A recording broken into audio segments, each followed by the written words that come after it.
Thank you and welcome to the show this morning. The topic this morning is a profile on Clarence Kilcrease. As a matter of fact, I think the title is The Radio Career of Clarence Kilcrease.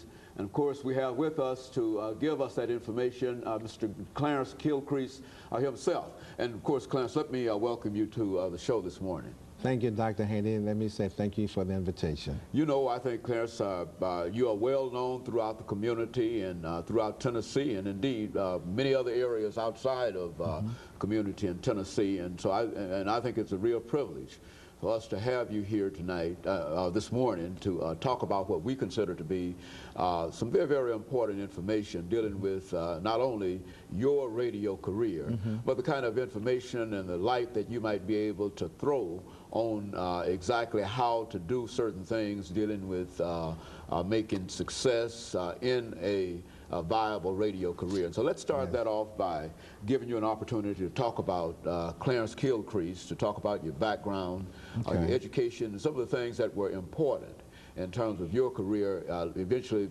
getting you involved in radio. Okay, first of all, my intention was not to be in radio. My intention was to become a minister. All through high school, they were calling me Rev, you know, hi Reverend, you know. And they almost made me a minister. Somehow, during that time, maybe I sidetracked and I met a young man. His name is Ivy Blair. He's gone now, he's died, but he were interested in radio. And after I finished Pearl, and I wanted to go into the American Baptist Theological Seminary, they called it then. That day it was a theological seminary. And I inquired about it because I thought I really wanted to be a minister. But this young man came along, man, said he wanted to be a disc jockey. So he said, would you come on and go to the station with me?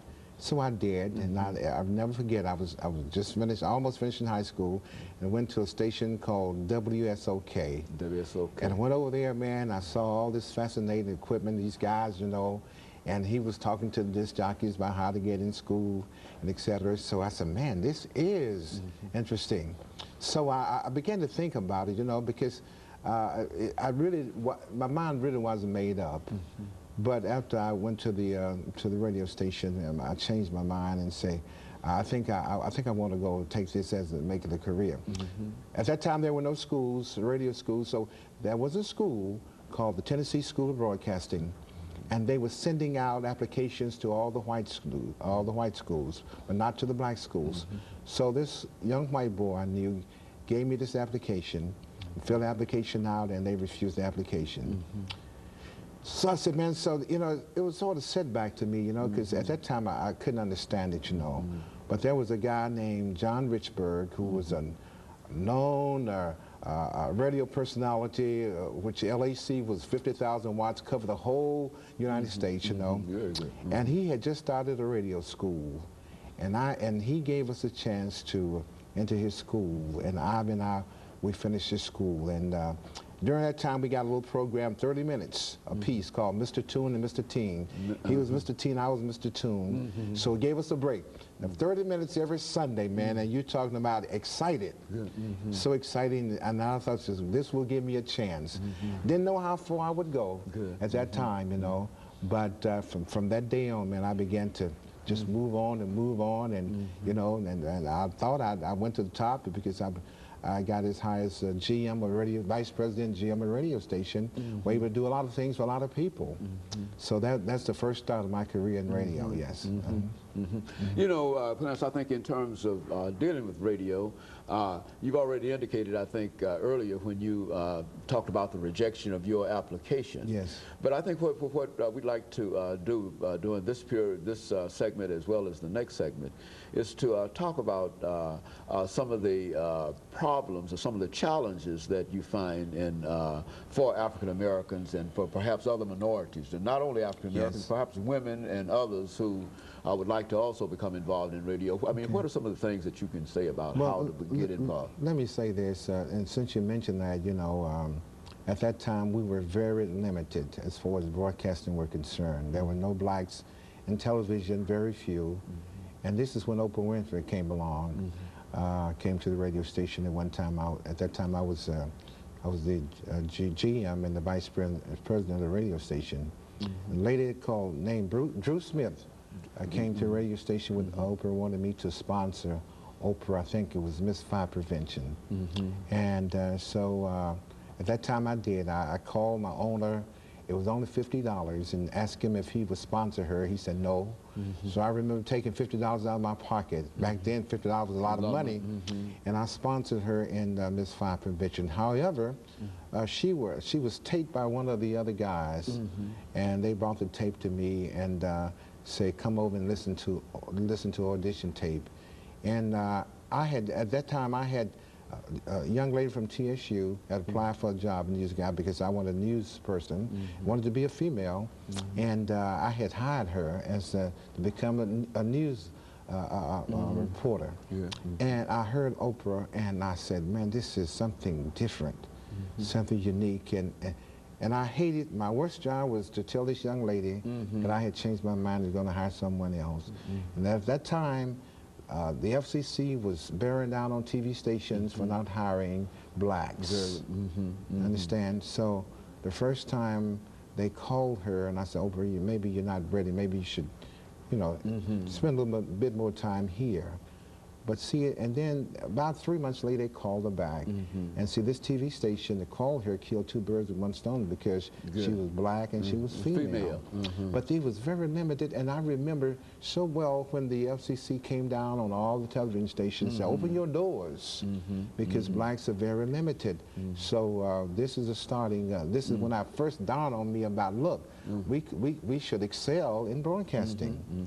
And so it began to get better. But it took a pretty good while for it to make this change, you know. Yes. You know, if you thought about that as a career, and you thought about some kind of formal training that you believe would be important in order to make a person accelerate and go to the top of your career. See, you've had all of these chances to gather all of this information. But in telling a person, I mean, what are some of the characteristics that that individual has to have to step in front of that microphone? Let me say this. You know, we went to school for training for this job, for this profession.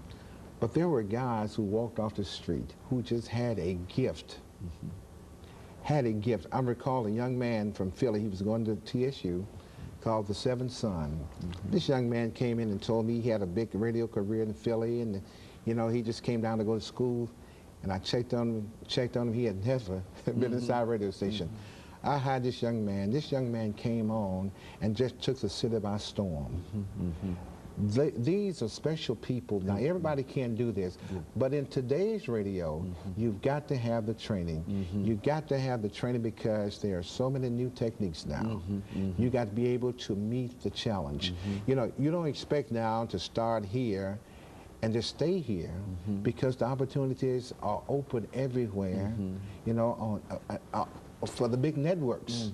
And you see today how many blacks are on network station. And this should be every young man or female or male dream is to, when you start, go to school, get the right training so you'll be qualified. We could get away with the high school education at that time, but now it's more than that. So don't think, you know, a lot of people called and said, look, I want to come out and audition for a job. I said, what kind of experience have you had? Well, I haven't had any. Oh, I believe I can play records, but there is much more than just playing records. Much more. So this is the reason why, Dr. Haney, it is so important that our young people prepare themselves because it's a different story. I just wondered, you know, how many kids today, well, there are quite a few who are interested. And just don't think that you can come here and just say, I'm going to walk in off the street. And you know, a lot of people say... Let me hold it here for a minute for our first commercial break. And we'll be back with our audience following this short commercial break. You see what I'm saying? That's what I want.